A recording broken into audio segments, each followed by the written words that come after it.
The 2022 House election cycle is expected to be hard-fought as Democrats defend razor-thin majorities and Republicans eye the potential for historic gains in a favorable political environment.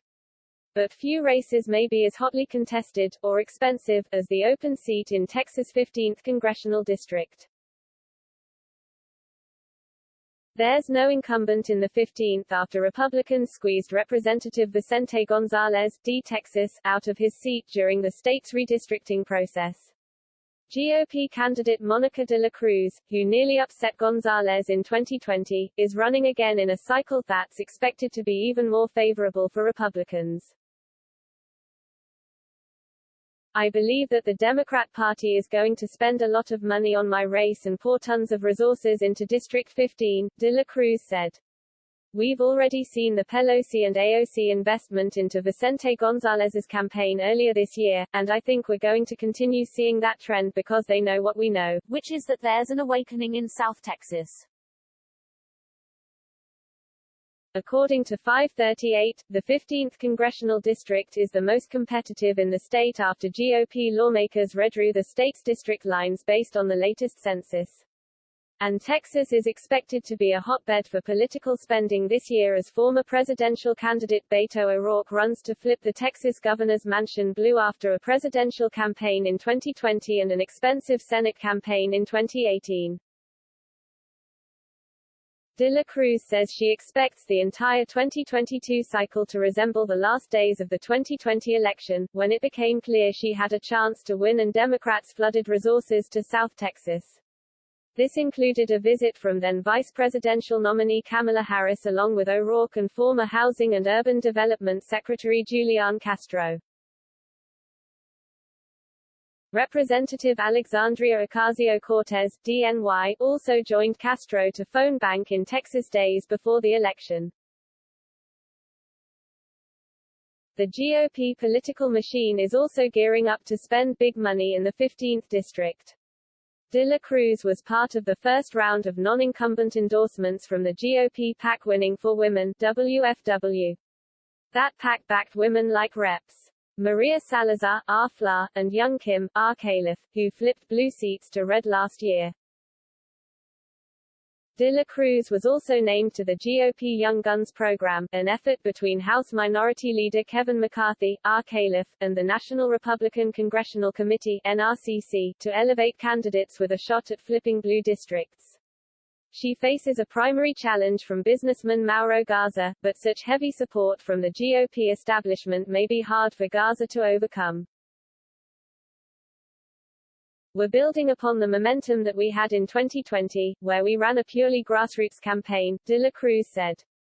Her 2020 effort against Gonzalez was outspent about 2-1, according to Open Secrets.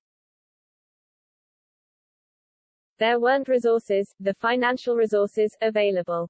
But what we did have, we had hundreds of volunteers, who put their time and energy into working on this campaign, De La Cruz said.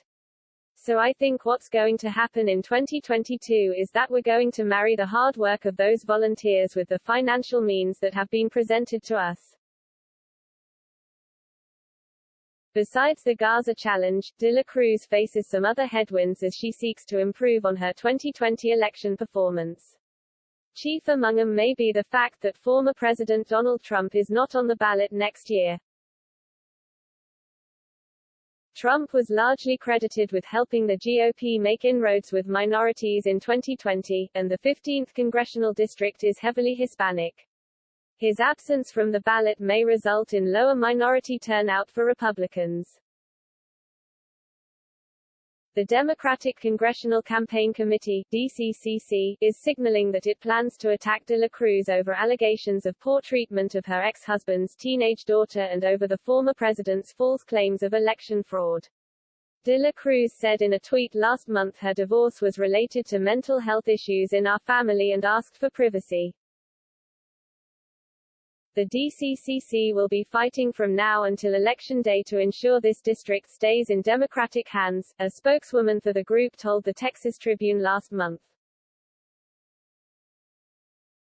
But the first midterm election cycle of a president's term is usually much more favorable for the party that's out of power, and Republicans believe 2022 won't be an exception. They see GOP Governor-elect Glenn Youngkin's win in Virginia last month as a harbinger of things to come as President Biden's approval ratings flounder. Republicans also say issues like inflation, critical race theory, schools and immigration will drive their voters to the polls. This district comes all the way down to McAllen, Texas, which is ground zero for the illegal immigration catastrophe that Biden has caused, De La Cruz told Fox News. Hispanics are waking up and realizing that their values of faith, family, freedom, of supporting local border patrol and law enforcement officers, that those values align with the Republican Party and not the Democrat Party that's gone so far to the left.